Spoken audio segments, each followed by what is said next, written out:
When somebody thinks of a turning point in history, the things that come to mind are usually war, disease, famine, radical political changes, or even new discoveries. What will almost never be suggested, however, is the simple introduction of a crop to a new area. One might think that a new crop would only cause a change in the local cuisine, but when you look at the effects of the new tobacco plant brought into the English colonies, this is clearly not the case. This introduction had impacts with a global scope, and effects which could be seen centuries after its discovery.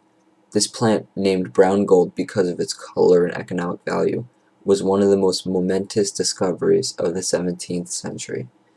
The discovery of this tobacco plant not only affected the communities which directly interacted with it, but had tremendous effects on global trading patterns and contributed to the shift of power from the eastern to western hemisphere. Before we look into the changes which brown gold caused, we first need to see exactly what brown gold is and what makes it important. Known to scientists as Nicotiana tabacum and also known as Orinoco tobacco, brown gold was much sweeter and easier to cultivate than the tobacco grown in the English colonies previously. These two characteristics led to its popularity and ultimate success as the main cash crop of the English colonies. Its discovery could not have come at a better time, too. If it had not been discovered, it is possible that the current colonies would have died out and further development would have been delayed hundreds of years. The discovery and settlement of any part of the Americas was often a brutal tale, filled with suffering and death. One of the most known English colonies, and one of the best examples of how brown gold affected the colonies themselves, was the Jamestown colony in Virginia.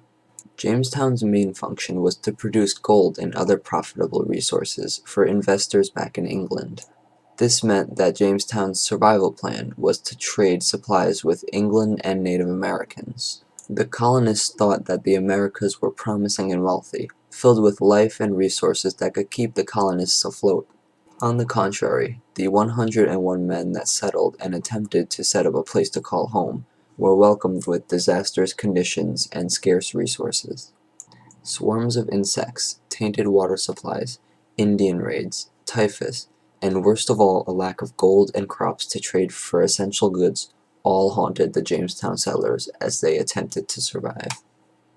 These men did not know how to do the most basic of tasks, such as farming and hunting, so the only chance that they had was to find a stable source of gold so that they could afford to live. If it were not for John Rolfe and the brown gold which he introduced to the colony, Jamestown might have ended up just another failed colonial experiment. John Rolfe was the man who introduced the once Spanish-controlled strain of tobacco to the English colonies. When he arrived circa 1610, Jamestown was going through what was known as the Starving Time, a grim period where a large portion of the population died.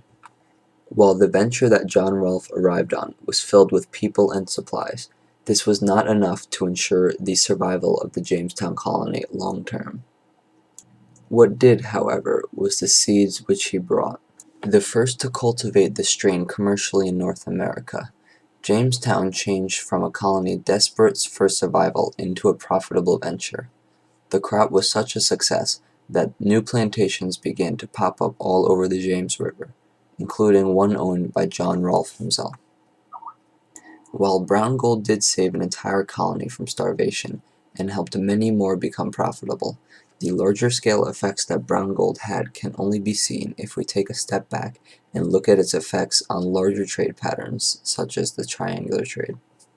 Prior to the discovery of brown gold, Spanish cultivators in South America dominated the tobacco trade.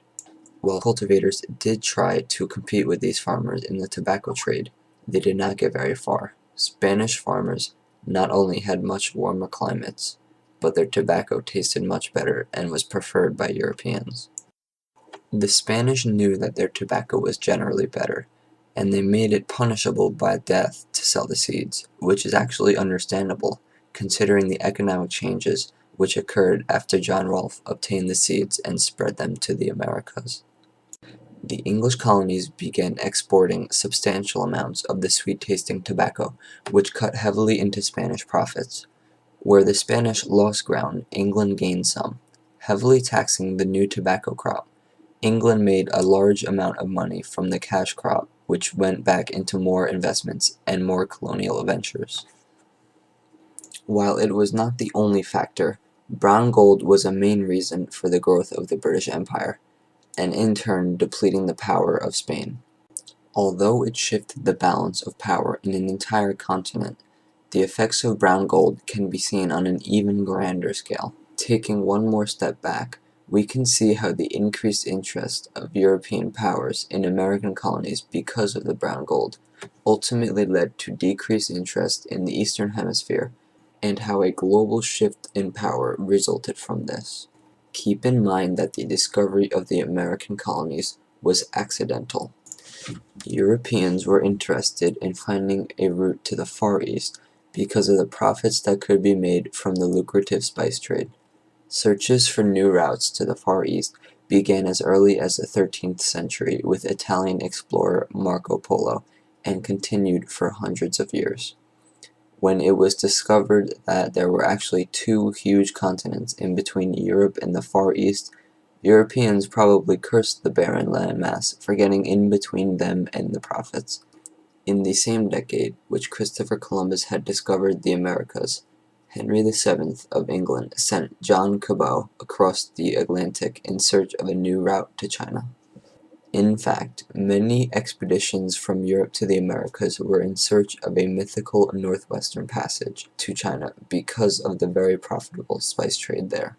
The eagerness of European sailors to find a route to China is a great example of just how strong the economic ties between Europe and the Far East were.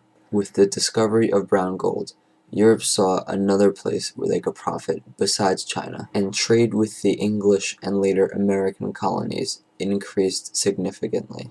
Due in part to the increased European involvement in the Western Hemisphere, China began to lose some of its previously huge economic power. Both increased competition and changing Chinese domestic and foreign policy resulted in the depleting power of the Chinese state. Brown gold contributed to the rise of Western powers at the same rate as it contributed to the fall of Eastern powers. Once colonies in the Americas proved themselves to be actually profitable, European powers quickly took control of a bulk of the land and began to exploit it for economic gain. Brown gold was integral in setting the course of history from the 17th century onward. There are some events in history that are considered major turning points. Then there is the introduction of brown gold. This discovery completely changed the course of history, not just during the time period where it was introduced, but also centuries afterward. It is very possible that without brown gold, the English would have given up on the Americas and continued their empire elsewhere. It is also possible that the British Empire could have failed without the introduction of brown gold. As shown in this video, the introduction of brown gold had a rippling effect on the entire world, from hemisphere to hemisphere.